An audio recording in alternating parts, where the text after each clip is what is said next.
On today's Locked On Jayhawks, KU football players that need to step up most during camp.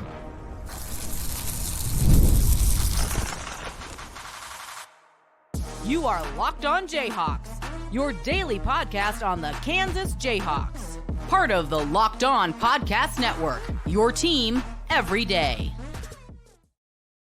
I'm Derek Johnson. You can follow me on Twitter at DJohnsonRadio. You can find the show, Locked On Jayhawks, anywhere you get your podcast, including on our YouTube page, where you can like and subscribe to the show. Thank you to the everydayers tuning in each and every day. Thank you for making this your first listen every day with Locked On Jayhawks. And of course, you can check out plenty else going on across the Locked On Podcast Network. Today's episode, we're going to be talking about KU football players that most need to step up during preseason camp, which is coming up here for KU football. And just how important that is going to be for KU in trying to reach their goals of winning a Big 12 title this upcoming season. This episode is brought to you by FanDuel Sportsbook. Make every moment more.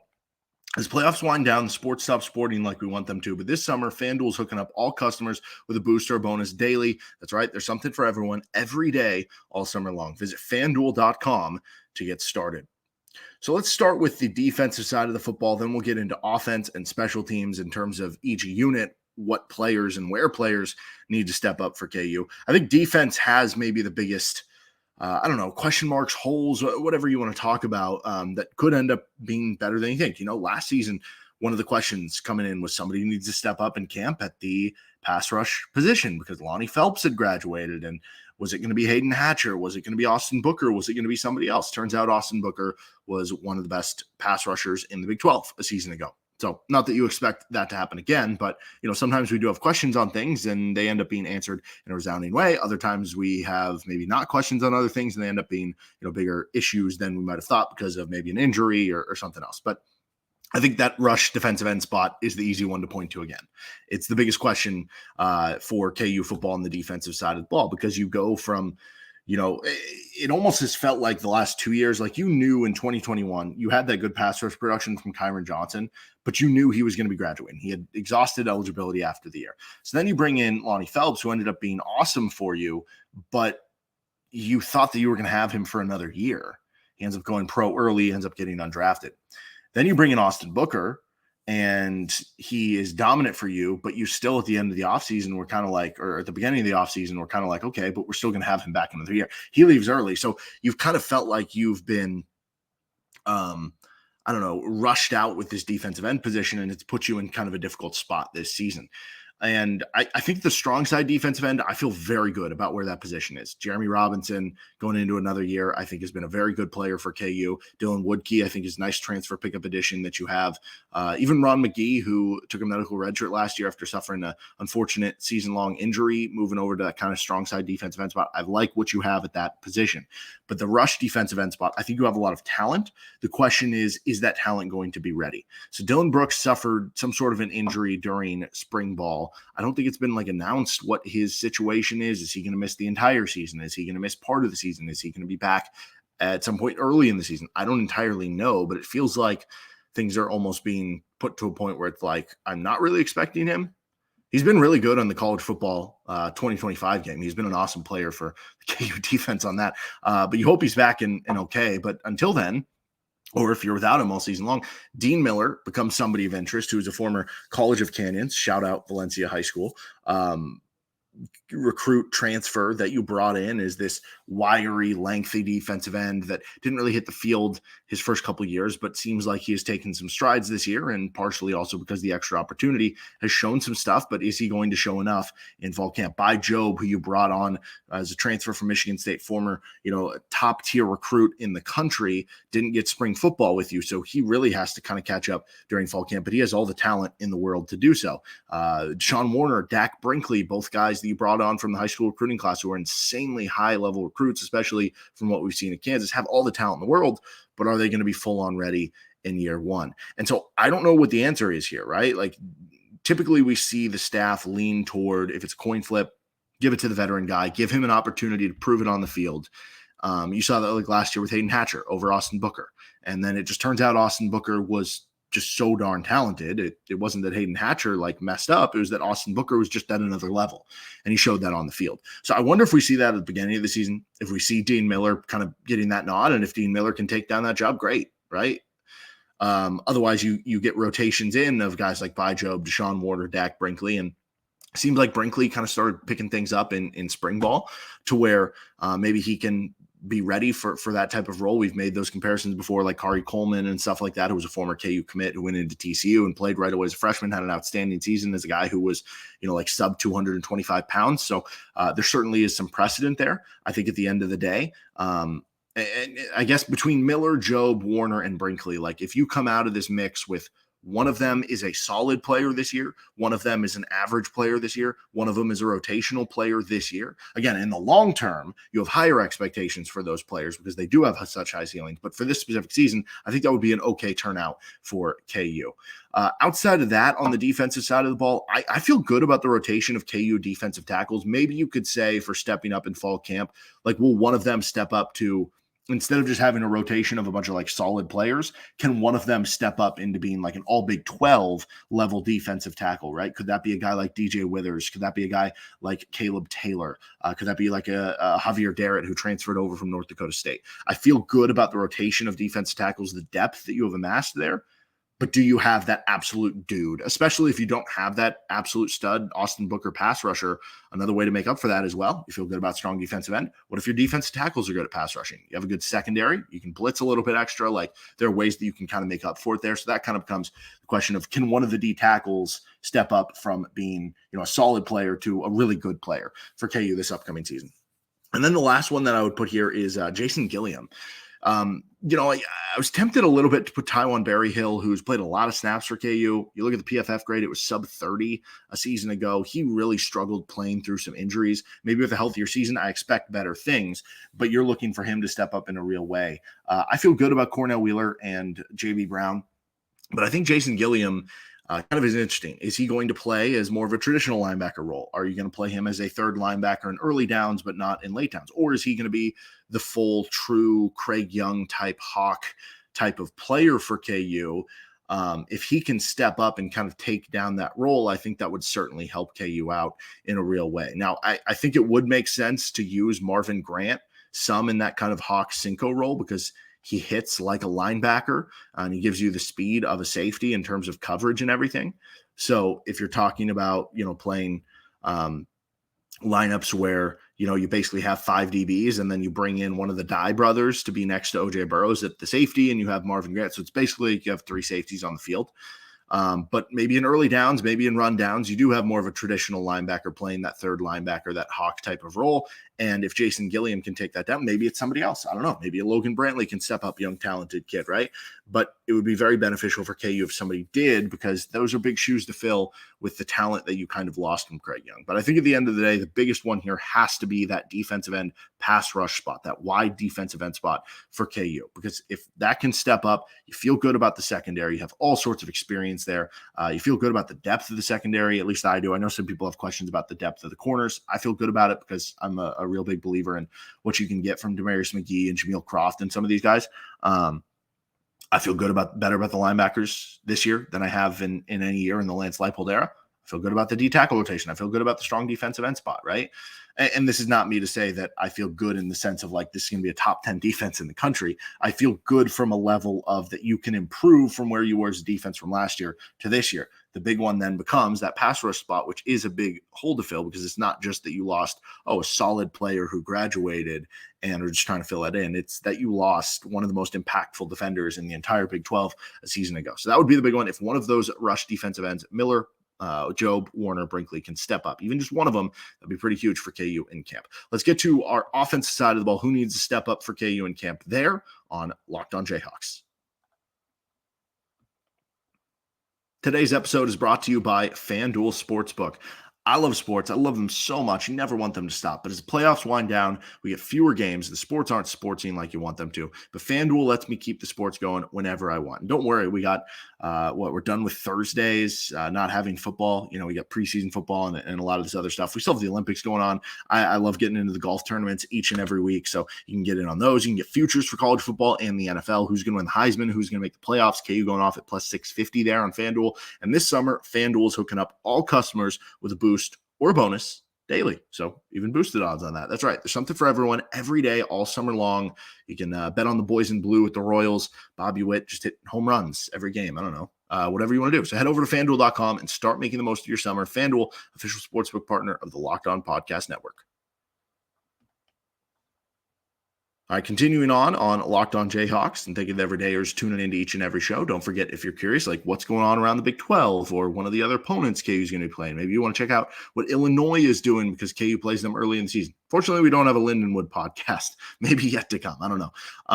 But you can catch up on those across our Locked On Podcast Network. All right, offensive side of the football, who needs to step up in fall camp for KU? Cole Ballard or Isaiah Marshall. Again, this is kind of like the rush defensive end spot. You don't need all four. Be great if all four did, but you don't need all four. You maybe need one to really step up and then another one to step up in maybe a slightly lesser role. With the quarterback position, in an ideal world, Jalen Daniels will stay healthy all season long. And maybe the moons can align and that can be the case this year. But based on how things have gone the last two seasons, you have to be prepared for that not to be the case. Who's going to be that backup quarterback? I think you would prefer it to be Cole Ballard in a weird way. Like, I don't know. In one way, you would prefer the guy to step up as the backup quarterback be Isaiah Marshall, because that would speak a lot to what your future would be at that position. If Isaiah Marshall looks this good as a true freshman, what does that mean for year 2, year 3 of him, right? At the same point in time, I almost feel like if you're KU, you want to preserve that red shirt on Isaiah Marshall. And for that to be the case, I don't know, maybe you just say, hey, if Jalen gets hurt, like if it's a 1-game thing or a 2-game thing, we can still start Isaiah Marshall and he can still, maybe get under that 4-game limit or something. Or if we get to that 4-game limit, then we'll start Cole Ballard or something. There are ways you can work around it, but I don't know, the optics on that wouldn't be great if you were basically, for the seniors, let's say Jalen's out for 6 weeks and you started Marshall the first 4 and he's looked pretty good. And you're like, well, listen, we want to preserve his red shirt. Sorry, we're going to go to Cole Ballard the next 2. Like if you're a senior, you're like, no, I want the guy that's going to give me best chance to win. So if it ends up being Ballard, if Ballard's the one that steps up the most among the backups, then you do get a better chance of preserving that Isaiah Marshall red shirt, which would certainly be beneficial to KU. Now, who knows if Isaiah Marshall is this stud, he might end up going pro early at some point. I don't know. You never know what's going to happen down the road, but it's always good to have that extra year in tow and that extra year that you can possibly learn and everything like that. So you almost want Cole Ballard to be the guy that steps up this offseason, and then you want Isaiah Marshall to be the guy that steps up next offseason, kind of in a weird way about that. But you do need at least one of them to step up for the backup QB role, even if ideally, in a perfect world, you don't have to worry about it either way. Trevor Cardell, you need to step up. So Deshaun Hanukkah comes in as a transfer from Iowa State. Seemed like he was going to be kind of the go-to guy at the tight end position. One thing that's interesting, Andy Kotelnicki versus Jeff Grimes.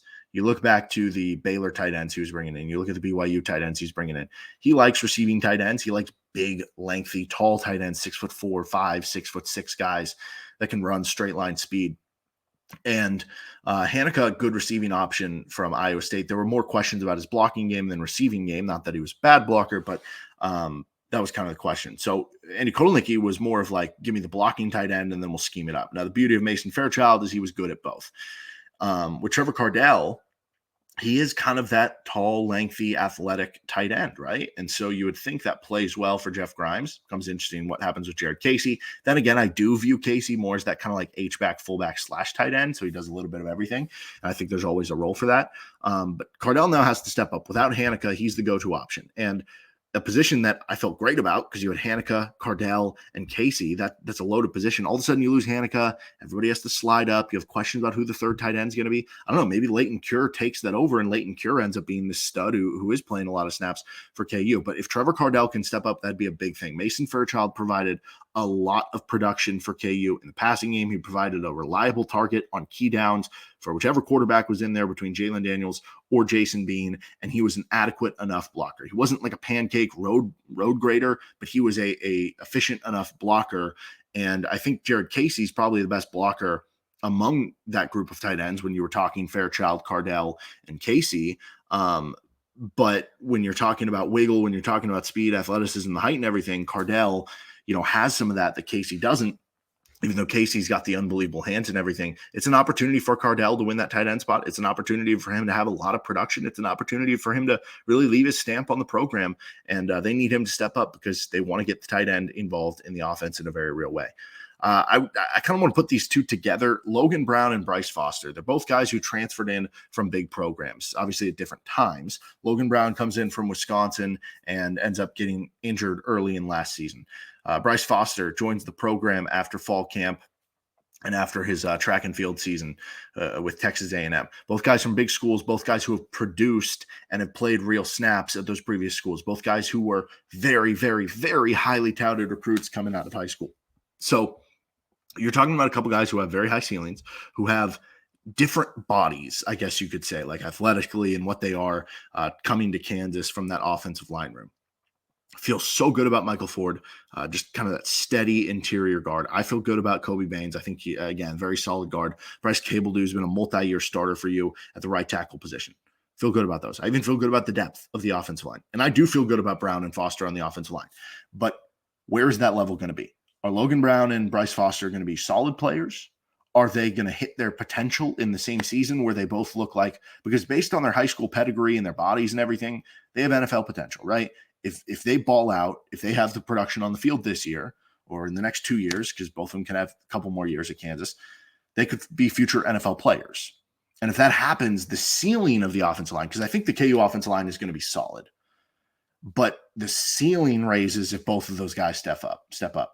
You go from being, okay, we feel good about being a top half line in the Big 12. We feel good about being a top 5 offensive line in the Big 12, wherever that number is. To all of a sudden, if those guys both step up, maybe you're in the conversation for being the best offensive line in the entire conference. And that is the level that they can get you to, that you have a lot of other steady eddies, so to speak, on your offensive line, a lot of other solid players, but the ceilings of those guys is really there in a whole nother way that if one of them steps up, it's huge. If 2 of them steps up, it is even bigger for the offensive line. So those are the guys in the offense that you're looking to step up, I think, the most during fall camp. Whereas you know what you're getting with Devin Neal, you know what you're getting from the receiver room and a lot of these other things. And with Jalen Daniels, the biggest question is just going to be health. From a production level, like he's that dude. So those are kind of the biggest ones that I think Lance Leipold and staff need to step up. What about on the special team side of the football? Get to that on Locked On Jayhawks. This episode is brought to you by Ibata. Sandals, sunscreen, snacks for the kids. What do these have in common? They start with the letter S. No, not just that, though. You're probably buying a ton again this summer for doing all sorts of fun things in the summer, but don't stress about the cost. Use Ibata and get cash back on all your purchases when you stock up on all of your summer essentials. Ibata is a free app. You can download it on your iPhone or your Android device, Google Play, App Store, wherever you get your apps. And you can earn cash back every time you shop. You earn on hundreds of items from groceries to beauty supplies, even toys, so you can make sure you're beating inflation no matter what you're purchasing. Right now, Ibata is offering our listeners, $5 just for trying Ibata by using the code LOCKEDONCollege when you register. So again, go to the App Store, Google Play Store, whatever you got, download the free Ibata app, and you start earning that $5 right away just by using code LOCKEDONCollege. That is Ibata, IBOTTA, in the Google Play or App Store, and use code LOCKEDONCollege. This episode is also brought to you by Factor. Warmer, sunnier days are calling. Fuel up for them with Factor's no prep, no mess meals. The warmer days mean 2 things. One, it means you want to get your body feeling well and you can meet your wellness goals in time for the summer thanks to the menu of chef-crafted meals with options like Calorie Smart, Protein Plus, and Keto. And with Factor's fresh, never frozen meals, they're dietitian approved and are ready to eat in just 2 minutes. No matter how busy you are, you'll always have time to enjoy nutritious, great tasting meals. And that's the other thing being part of the summer, is that you want to get out and go. You want to go somewhere. So you don't want to spend 2 hours slaving over a pot and pan in the kitchen, and then you got to do dishes and everything. Boom, you don't have to worry about that. Make today the day you kickstart a new healthy routine. What are you waiting for? 35 different meals and more than 60 add-ons to choose from every week. You'll always have a new flavor to explore. Crush your wellness goals this May with dietitian-approved meals and ingredients that you can trust. Enjoy effortless support for your lifestyle. Choose from 6 menu preferences to help your manage calories. You're maximizing a protein intake. You can avoid meat or simply eat well balanced. You get to pick what path you want to go on and still have those quick meals that are healthy for you. Head to factormeals.com/LockedOnCollege50 and use code LockedOnCollege50, all one word, to get 50% off your first box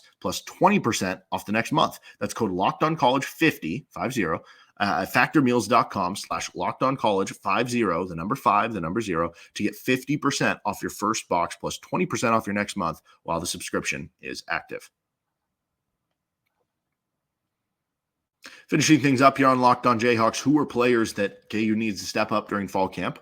Finish up with the special teams. Certainly KU has room to grow from the special teams, and so this one becomes a little bit different, but you lose Seth Keller from last year's team, who was your starting kicker, faded a bit at the end of the season, but even though it wasn't always pretty, he was still making enough of the kicks. Again, you had some issues with, blocked PATs and some misses here and there, but for the most part, you did have an improvement from your kicking game from the season before.